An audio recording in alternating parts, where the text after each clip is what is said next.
Hello students, स्वागत है आप सभी का वोल्केनो आईएएस के इस प्लेटफॉर्म पे। स्टूडेंट्स, आज हम डिस्कस करेंगे चार्टर एक्ट ऑफ 1813 के बारे में। स्टूडेंट्स, जब कंपनी का रूल हमारे ऊपर हुआ करता था, जो ब्रिटिश हमारे ऊपर रूल किए हैं, उसके समय को अगर हम डिवाइड करने की कोशिश करें तो दो टाइप से आपको ये जो समय है रूल का वो देखने के लिए मिलता है। जो इनिशियल फेज है रेगुलेटिंग एक्ट ऑफ 1773 से लेकर हमारी जो फर्स्ट वॉर ऑफ इंडिपेंडेंस जिसको वीडी सावरकर ने डिक्लेयर किया था 1857 की जो रिवोल्ट है, तो वो समय हमको कंपनी के रूल के रूप में देखने के लिए मिलता है। और 1857 के बाद में जो 1858 का एक्ट आता है जिसे एक्ट ऑफ गुड गवर्नेंस के रूप में भी रिकॉग्नाइज किया गया था ब्रिटिश अथॉरिटीज़ के द्वारा। उनके लिए वो गुड गवर्नेंस का एक्ट हुआ करता था। हमारी जो लोग हैं उनको तो बेसिकली ओप्रेस ही किया गया था, अलग अलग तरीके के टैक्स लगा के, रेवेन्यू को कलेक्ट करके डिफरेंट डिफरेंट वे के थ्रू। तो 1857 के बाद का जो समय है उसको यहाँ पे बेसिकली जो क्राउन का जो समय है, क्राउन का जो रूल का समय जाना जाता है क्राउन के रूल के रूप में। और ये 1947 से 1947 के समय तक आपको कम्प्लीटली देखने के लिए मिलता है। तो स्टूडेंट्स, जो हमारे यहाँ पे जो रूल का जो समय है उसको दो सेक्शंस में डिवाइड कर सकते हैं कि कंपनी का रूल का समय और क्राउन के रूल का समय। अब जब कंपनी यहाँ पे पावरफुल एक इंस्टीट्यूशन के रूप में इमर्ज होती है तो वहाँ पे जो इंग्लैंड के अंदर जो कुछ ऐसे अथॉरिटीज़ हुआ करती थी, कुछ ऐसे ग्रुप्स हुआ करते थे, उनके द्वारा कंटिन्यू कोशिश की गई कंपनी की एक्टिविटीज़ को आप रेगुलेट कीजिए, कंपनी की एक्टिविटीज़ को आप कंट्रोल कीजिए। और उसी समय में आप देखिए कि जब हमने 1773 का जो कानून को रीड किया था जिसको रेगुलेटिंग एक्ट के रूप से जाना जाता है, आप वर्ड को आप समझिए, रेगुलेटिंग एक्ट मीन्स वहाँ पे जो कंपनी का जो एक्ट जो इतनी भी एक्टिविटी है इंडिया के अंदर उनको रेगुलेट करना था। और उसी समय में कंपनी के जो ऑफिसर्स हैं उनकी यहाँ पे जो प्रॉपर्टीज़ हैं वो इंक्रीज होती हैं और कंपनी की जो बैलेंस शीट है उसके अंदर उसको कंटिन्यू लॉस होता है। कंपनी उस समय ही पैसे की डिमांड करती है ब्रिटिश पार्लियामेंट से, वहाँ की लॉबीज एक्टिवेट होती हैं कंपनी के अगेंस्ट में और कंपनी को रेगुलेट किया जाता है। उसके बाद में हमने पिट्स इंडिया एक्ट देखा, 1784 का जो पिट्स इंडिया एक्ट है उसके बारे में डिस्कस किया। स्टूडेंट्स, उसके बाद में चार्टर एक्ट ऑफ 1793 हमको देखने के लिए मिलता है। जब कॉर्नवालिस का समय होता था इंडिया के अंदर तो आपको जो 1793 के समय में चार्टर एक्ट आया था जिसके द्वारा जो कंपनी का जो यहाँ पे पावर है रूल करने की उसको 20 साल तक एक्सटेंड कर दिया था। कंपनी को 20 साल तक जो चार्टर है वो ग्रांट किया गया। उसके बाद में स्टूडेंट्स 1813 के अंदर फिर से एक्ट आता है और 1813 के इस एक्ट के अंदर में बेसिकली कुछ ऐसे प्रोविज़न हुए, उस समय बैकग्राउंड में कुछ इस तरीके का डेवलपमेंट हुआ जिसकी वजह से ये जो प्रोविजंस हैं वो आपको चार्टर एक्ट ऑफ 1813 के अंदर देखने के लिए मिलते हैं। चार्टर एक्ट ऑफ 1813 की अगर हम बात करें तो सबसे इम्पोर्टेंट बात यह है कि 20 साल के लिए यहाँ पे कंपनी को जो चार्टर है वो फिर से ग्रांट कर दिया गया कि आप अभी तक रूल कीजिए, आप जो ये इंडियन टेरिटरी है इसके अंदर आप अपना रूल चलाइए। बट यहाँ पे 20 साल के लिए जो चार्टर है वो ग्रांट किया गया। आपको जो नेक्स्ट एक्ट है वो आपको 1833 के समय देखने के लिए मिलेगा कि जो नया एक्ट है वो आपको 1813 के समय देखने के लिए मिलेगा, जिसे चार्टर एक्ट ऑफ 1813 के नाम से जानते हैं। ऑल इंडिया अथॉरिटी उसके अंदर बेसिकली क्रिएट की गई। All India authority means the यहाँ पे जो completely governor general of India वहाँ पे क्रिएट किया गया। तो 1813 का जो ये एक्ट है, 1813 का ये एक्ट है, इसके समय स्टूडेंट्स आप बैकग्राउंड को अगर आप समझने की कोशिश करोगे, इंडिया के अंदर जो सोशल रिफॉर्म मूवमेंट्स हैं वो स्टार्ट हो चुके हैं। आप देखिए कि इंडिया के अंदर जो सोशल रिफॉर्म मूवमेंट्स हैं वो स्टार्ट हो चुके हैं, क्योंकि गिफ्ट टू मोनोथिज्म नाम की जो किताब है वो हमारे राजा राम मोहन राय लिख चुके हैं। जस्ट आफ्टर द 1813 के बाद में उनके द्वारा जो आत्मीय सभा है 1814 को यहाँ पे 1814 के अंदर उसको कॉन्स्टिट्यूट किया गया। तो हमारे यहाँ पे सोसाइटी अपने जो सोसाइटी के अंदर कुछ ऐसे एविल्स हुआ करते थे, कुछ ऐसी प्रैक्टिस हुआ करती थी जो डेरोगेटरी हुआ करती थी वुमेन के लिए या कुछ सेक्शंस के लिए, तो उनको रिकॉग्नाइज करना स्टार्ट किया गया सोसाइटी के अंदर। तो आप देखिए कि इंडिया के अंदर जो सोशल कंडीशंस है वो रिफॉर्म्स की कंडीशन आ चुकी है। बेसिकली कुछ ऐसे लोग यहाँ पे आ चुके हैं जिनको एजुकेशन की जो वैल्यू है वो पता लग चुकी है। सेकेंड, अगर हम इम्पोर्टेंट बात करें, अगर हम ब्रिटेन के अंदर अंडरस्टैंड करने की कोशिश करें कि ब्रिटेन के अंदर उस समय में यूरोप के अंदर किस तरीके की सिचुएशन हुआ करती थी, तो स्टूडेंट्स यूरोप के अंदर जो ट्रेड का जो मेजर जो एरिया हुआ करता था उसको उस समय में अगर हम बात करें कि नेपोलियन के द्वारा उनको कैप्चर कर लिया गया। जो मैक्सिमम जो पोर्ट्स हैं यूरोप की, वो वहाँ पे नेपोलियन के वहाँ पे कैप्चर के अंदर थे। और इसकी वजह से नेपोलियन के द्वारा जो कॉन्टिनेंटल सिस्टम इंट्रोड्यूस किया गया था, इसकी वजह से वहाँ पे जो ब्रिटिश के जो ट्रेडर्स हुआ करते थे, उनका जो ट्रेड है वो कंटिन्यू यहाँ पे डिक्लाइन हुआ। तो उनके द्वारा जो डिमांड है वो इंक्रीज की गई कि जो इंडिया के अंदर जो ट्रेड होता है उसके अंदर जो कंपनी की मोनोपोली है उसको अबोलिश किया जाए और हमको भी जो ट्रेड है उसके अंदर पार्टिसिपेट करने का जो मौका है वो दिया जाए। अब ट्रेड में पार्टिसिपेट करने का मौका देना है तो कंपनी की जो मोनोपोली है उसको अबोलिश किया गया 1813 के इस एक्ट के थ्रू। कंपनी की मोनोपोली को तो अबोलिश कर दिया गया, बट कुछ ऐसे सेक्टर्स हैं जहाँ पे कंपनी को स्टिल जो पावर है, मोनोपोली की पावर दे दी गई थी।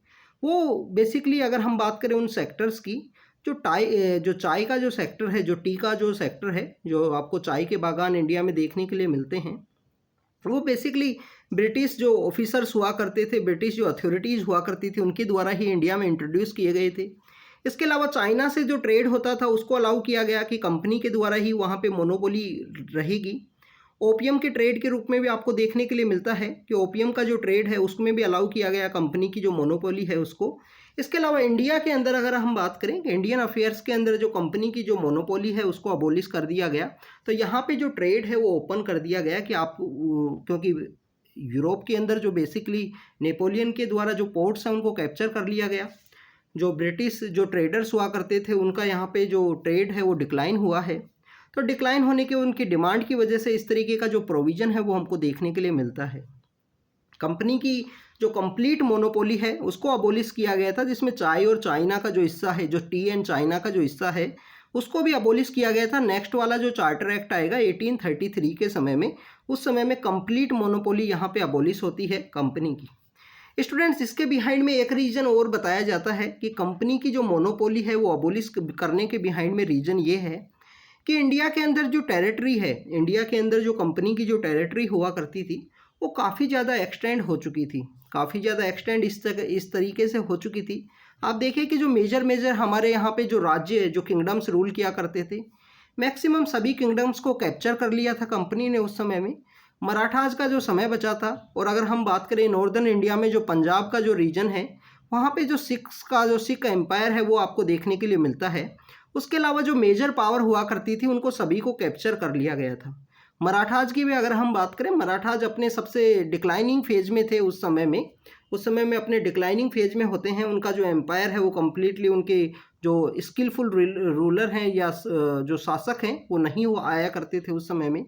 उसके बाद में आपको पेशवा देखने के लिए मिलता है 1820 के समय में। उसके लेटर फेज में आपको एक बाजीराव पेशवा आते हैं, वो थोड़ा अपना एम्पायर को एक्सटेंड करने की कोशिश करते हैं। क्योंकि आप देखिए कि कंपनी के द्वारा जब यहाँ पे अपना जो कंट्रोल है वो स्टार्ट किया गया, तो आपको देखने के लिए मिलेगा कि 1757 का जो समय है, just 100 years before the 1857, company के द्वारा यहाँ पे बैटल ऑफ प्लासी जीती जाती है। बैटल ऑफ प्लासी जीतने के बाद में वो बैटल ऑफ बक्सर के अंदर लड़ाई करते हैं 1764-1765 के समय में। उसके बाद में देखें कि हमारे यहाँ पे जैसे ही उनके द्वारा जो प्लासी उनके द्वारा जीती जाती है और बैटल ऑफ बक्सर तो उनको जैसे गिफ्ट के रूप में एक मिलती है। बैटल ऑफ बक्सर 2-3 लोगों का यहाँ पे एक रिवेंज के रूप में वो लड़ाई लड़ी जाती है, जिसके अंदर अवध के हैं, शाह आलम सेकंड हैं, काफ़ी सारे ऐसे लोग हैं जो मिलके लड़ाई लड़ते हैं और ब्रिटिश यहाँ पे उसको लड़ाई को जीत चुके थे, जो बैटल ऑफ बक्सर है। इसके अलावा स्टूडेंट्स हमको देखने के लिए मिलता है कि उस समय तक जो ब्रिटिश यहाँ पे रूल किया करते थे, जो यूरोप से आने वाली जो पावर्स हुआ करती थी, क्योंकि यूरोप से तो काफ़ी सारी जो कंपनीज हैं वो इंडिया के अंदर आई थी। जैसे ही वास्को डी गामा इंडिया से जाता है तो उसके बाद में पता लगता है कि इंडिया के अंदर काफ़ी सारा जो ट्रेड के लिए काफ़ी ऐसा सामान है, आप ट्रेड कर सकते हो, काफ़ी पैसा बना सकते हो। तो काफ़ी सारे हर एक जो कंट्री से अपनी ईस्ट इंडिया कंपनी वो यहाँ पे सेंड करते हैं। इंग्लिश ईस्ट इंडिया कंपनी के द्वारा यहाँ पे एक मेन उनके लिए थ्रेट था कि एग्जिस्टेंस के लिए जो यूरोप की आने वाली जितनी भी यहाँ पे पावर्स है उनको यहाँ पे सब्जुगेट किया जाए, उनको यहाँ पे फेज आउट किया जाए। तो कार्नेटिक वॉर्स के अंदर उन्होंने फ्रांस की जो ईस्ट इंडिया कंपनी है, फ्रांस की जो ईस्ट इंडिया कंपनी थी, उसको भी उन्होंने सब्जुगेट कर दिया था। अगर हम बात करें कि जो पोर्तुगीज़ हुआ करते थे वो तो गोवा दमन दीवू तक ही एक्सटेंड थे, उसके बाहर उनकी कोई पावर नहीं हुआ करती थी। तो बाहर से आने वाली जो कंपनी है उनको भी सब्जुगेट कर दिया था कंपनी ने। और इंडिया के अंदर जो मेजर किंगडम्स हैं, जिसके अंदर आपको जो बंगाल का जो रीजन है वो प्लासी के अंदर जीत लिया। बक्सर के अंदर आपको अवध का जो रीजन है वो जीतने के लिए मिलता है। इसके अलावा स्टूडेंट्स अगर हम बात करें कि लेटर फेज में आप देखिए कि उस समय में कौन से जो किंगडम्स है वो जो पावरफुल हुआ करते थे। तो हैदर अली और टीपू सुल्तान का जो किंगडम है मैसूर का जो किंगडम है उसको भी यहाँ पे जो ब्रिटिश अथॉरिटीज़ के द्वारा 1813 का जब ये कानून आया जब तक जीत लिया गया था। मराठाज को भी यहाँ पे 2 बैटल उनके साथ लड़ाई हो चुकी थी 2 बैटल्स के अंदर में। एंग्लो मराठा फर्स्ट वॉर यहाँ पे हो चुकी थी 1775 से लेकर 82 का जो समय है। उसके बाद में ट्रीटी ऑफ जो सलबाई है वो साइन की जाती है। 1803 से लेकर 1805 तक जो सेकंड मराठा वॉर है वो भी ब्रिटिश अथॉरिटीज़ की हो चुकी थी उस समय। उसके बाद में बैटल ऑफ बस्सीन है वो भी वहाँ पे साइन कर ली गई थी। उसके बाद में एक थर्ड बैटल होती है 1817 में और वो कुछ समय के लिए चलती है और उसमें ब्रिटिश अथॉरिटीज़ यहाँ पे जीत के उभरते हैं। तो स्टूडेंट्स आप देखिए कि कंप्लीटली जो मराठा एम्पायर को सब्जुगेट कर लिया गया। मैसूर यहाँ पे 4 लड़ाइयों के बाद में 1799 के समय मैसूर को भी यहाँ पे कंप्लीटली अपनी ही टेरिटरी के अंदर मिला लिया गया। तो ऐसा कहा गया कि कंपनी की जो टेरिटरी है वो एक्सटेंड हो चुकी है काफ़ी ज़्यादा। तो ब्रिटिश अथॉरिटीज़ को यहाँ पे जो पॉलिटिकल एंड कॉमर्शियल दोनों अफेयर्स को यहाँ पे रूल करना जो कंपनी के जो ऑफिसर्स हैं उनके लिए काफ़ी ज़्यादा डिफ़िकल्ट है। तो उनके जो ट्रेड के अंदर जो मोनोपोली है उसको यहाँ पे अबोलिश किया जाए। तो आप देखिए कि ट्रेड के अंदर मोनोपोली अबोलिश करने के बिहाइंड के काफ़ी कुछ रीजन्स हैं, बट उनको पावर दी गई थी चाय और चाइना की। जो टी एंड चाइना का जो रीजन है ओपियम का जो ट्रेड था उसके अंदर अलाउ किया गया था। बट अगर हम बात करें स्टूडेंट्स क्या इस तरीके से कंपनी की मोनोपोली इस एक्ट की वजह से अबोलिश हो पाई थी, क्या कंपनी का जो ट्रेड है वो रिड्यूस हो पाया था? ऐसा माना जाता है कि हर एक ट्रेड के अंदर जो डिविडेंड के रूप में कंपनी को 10.5% मिला करता था। 10.5% यहाँ पे मिला करता था। जो रिसोर्स हुआ करते थे वो कंपनी के पास ही थे। तो ऑन पेपर जो अबोलिशमेंट किया गया, ऑन पेपर जो कंपनी की जो ट्रेड पॉलिसी है जो मोनोपोली है उसको यहाँ पे अबोलिश किया गया, बट कंपनी को यहाँ पे इसका जो इफेक्ट है वो नहीं देखने के लिए मिलता है। जो नेक्स्ट एक्ट आएगा 1813 का उसके समय में ज़रूर कंपनी की जो पॉलिसी है वो अबोलिश होती है। सेकंड अगर हम बात करें स्टूडेंट्स, क्रिश्चियन मशीनरीज़ को इंडिया के अंदर अलाउ किया गया। अब आपको हर एक जो एक्ट है उसके अंदर ही क्यों अलाउ किया गया क्रिश्चियन मिशनरीज को? आप देखिए कि इंडिया के अंदर लिबरल पर्सनस है उनका आना स्टार्ट हो गया था। राजा राम मोहन राय आ चुके थे उस समय में जो ब्रिटिश के फोकस के अंदर हुआ करते थे। तो राजा राम मोहन राय बेसिकली यहाँ पे जो सोशल एविल्स हैं उनके खिलाफ लड़ाई लड़ रहे थे। ब्रिटिश अथॉरिटीज़ को उस समय लगा कि यहाँ पे इंडिया के अंदर बेसिकली कुछ ऐसी लोग हैं उनको हमारे जो क्रिश्चियनिटी है उसके लिए अट्रैक्ट किया जा सकता है, क्योंकि हिंदुइज्म के अंदर वो बेसिकली अपने इतने सारे जो सोशल एविल्स वो देख रहे हैं। जैसे सती की प्रथा है, एक जिंदा औरत को जलाया जाता है उसके पति की डेथ होने के बाद में, उसमें उसका कोई कसूर भी नहीं है। तो उसके बिहाइंड में ब्रिटिश का जो आइडियोलॉजी थी वो ये थी कि यहाँ के जो लोग हैं उनको क्रिश्चियनिटी के लिए अट्रैक्ट किया जाए, एक जो लिबरल रिलीजन है उसके लिए यहाँ पे अट्रैक्ट किया जाए, और एजुकेशन यहाँ पे एक वे ऑफ मीडियम रखते हुए उनके द्वारा क्रिश्चियन मिशनरीज को इंडिया के अंदर अलाउ किया गया। इसके अंदर आपको काफ़ी सारे जो बिशप्स हैं वो देखने के लिए मिलते हैं। कैलकाटा के अंदर पहली बार जो क्रिश्चियन मिशनरी है वो इंडिया के अंदर एंटर करती है इसी एक्ट के थ्रू। अगर हम बात करें स्टूडेंट थर्ड पॉइंट की, तो यहाँ पे ब्रिटिश अथॉरिटीज़ के द्वारा बोला गया कि हमारे द्वारा यहाँ पे वेस्टर्न एजुकेशन है, जो वेस्टर्न आइडिया ऑफ एजुकेशन है उसको प्रमोट किया जाएगा, और एनुअली बेसिस पे जो 1 लाख रुपए हैं वो यहाँ पे ग्रांट दिए जाएंगे, यहाँ पे बजट के रूप में इनको स्पेंड किया जाएगा। बट स्टूडेंट्स ये 1 लाख रुपए तो आपको कभी भी स्पेंड होते हुए नहीं दिखाई देंगे कि ये 1 लाख रुपए तो कभी भी नहीं दिए गए। अगर हम बात करें वेस्टर्न एजुकेशन की, तो जब यहाँ पे कंपनी का रूल इस्टेब्लिश हुआ था after the battle of Plassey and Buxar के बाद में, तो यहाँ के लोगों के द्वारा डिमांड की गई थी कि यहाँ पे आप एजुकेशन है उसको बेसिकली प्रमोट करो, जो लिबरल एजुकेशन है उसको प्रमोट करो। बट जो कोर्ट ऑफ डायरेक्टर हुआ करते थे उस समय कंपनी में, जो कोर्ट ऑफ डायरेक्टर जो हुआ करते थे उनके द्वारा जो बेसिकली बताया गया कि यहाँ पे हम जो एजुकेशन है उसकी रिस्पॉन्सिबिलिटी नहीं ले सकते, एजुकेशन की जो रिस्पॉन्सिबिलिटी हम नहीं ले सकते, और एजुकेशन का जो सेक्टर है उसको कम्प्लीटली जो प्राइवेट हैंड्स है उसके अंदर सौंप दिया गया कि आप अपने तरीके से ही एजुकेशन जिस तरीके से आपको करना है आप कीजिए। इसके अलावा स्टूडेंट्स अगर हम बात करें कि किस तरीके से यहाँ पे एजुकेशन का जो डेवलपमेंट होता है उसके बारे में भी आपको पता होना चाहिए कि ब्रिटिश अथॉरिटीज़ का के समय किस तरीके से डेवलपमेंट हुआ। तो स्टूडेंट्स हमको देखने के लिए मिलता है कि अगर हम डेवलपमेंट की बात करें एजुकेशन के रूप में, तो यहाँ पे जो एजुकेशन है उसको एज ए रिलीजियस इंस्टीट्यूशंस के रूप में डिवाइड किया गया। Hindu learning centre, Muslim seat of learning के रूप में यहाँ पे इस्टेब्लिश किया गया। 1781 के समय में जब लॉर्ड वॉरेन हेस्टिंग्स यहाँ पे हुआ करते थे, तो 1781 के समय में कैलकाटा मदरसा है वो एग्जिस्टेंस के अंदर आता है।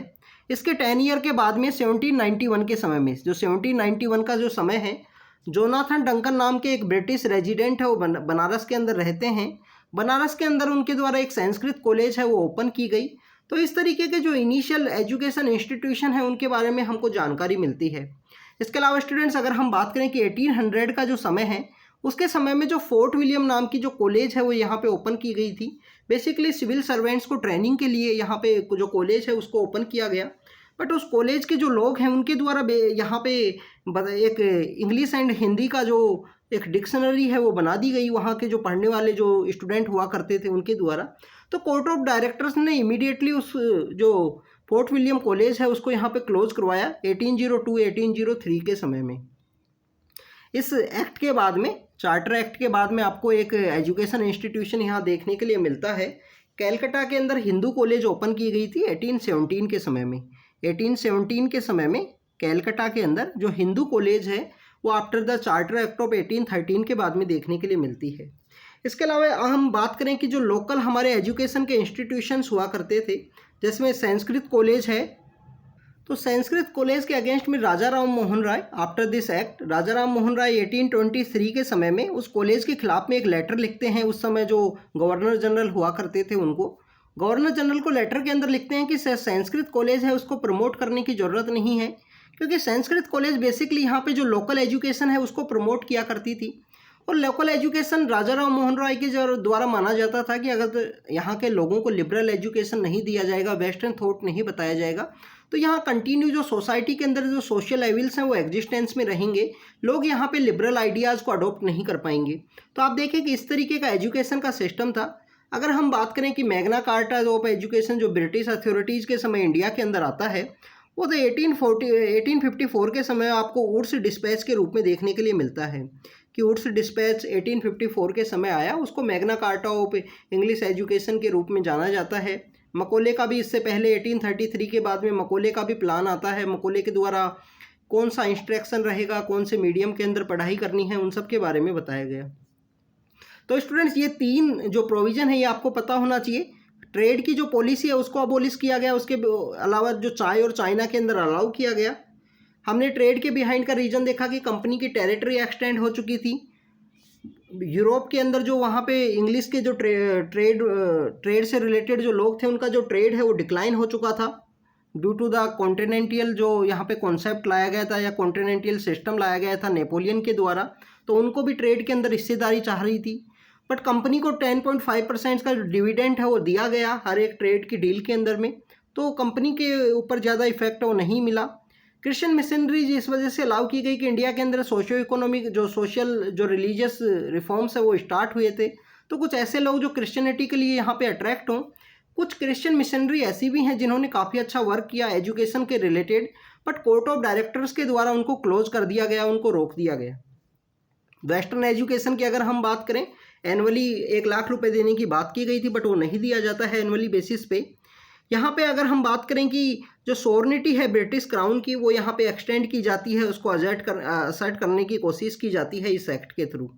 हमारे यहाँ पे जो लोकल गवर्नमेंट हुआ करती थी इंडिया के अंदर, उनको पावर दे दी गई कि आप टैक्स यहाँ पे इम्पोज कर सकते हो, आप फाइन्स भी लगा सकते हो अगर आपको टैक्स नहीं दिया गया। आप देखें कि प्रेजेंट समय में हमारी जो अर्बन लोकल बॉडीज़ हैं उनको वो टैक्स कलेक्ट नहीं कर पा रही।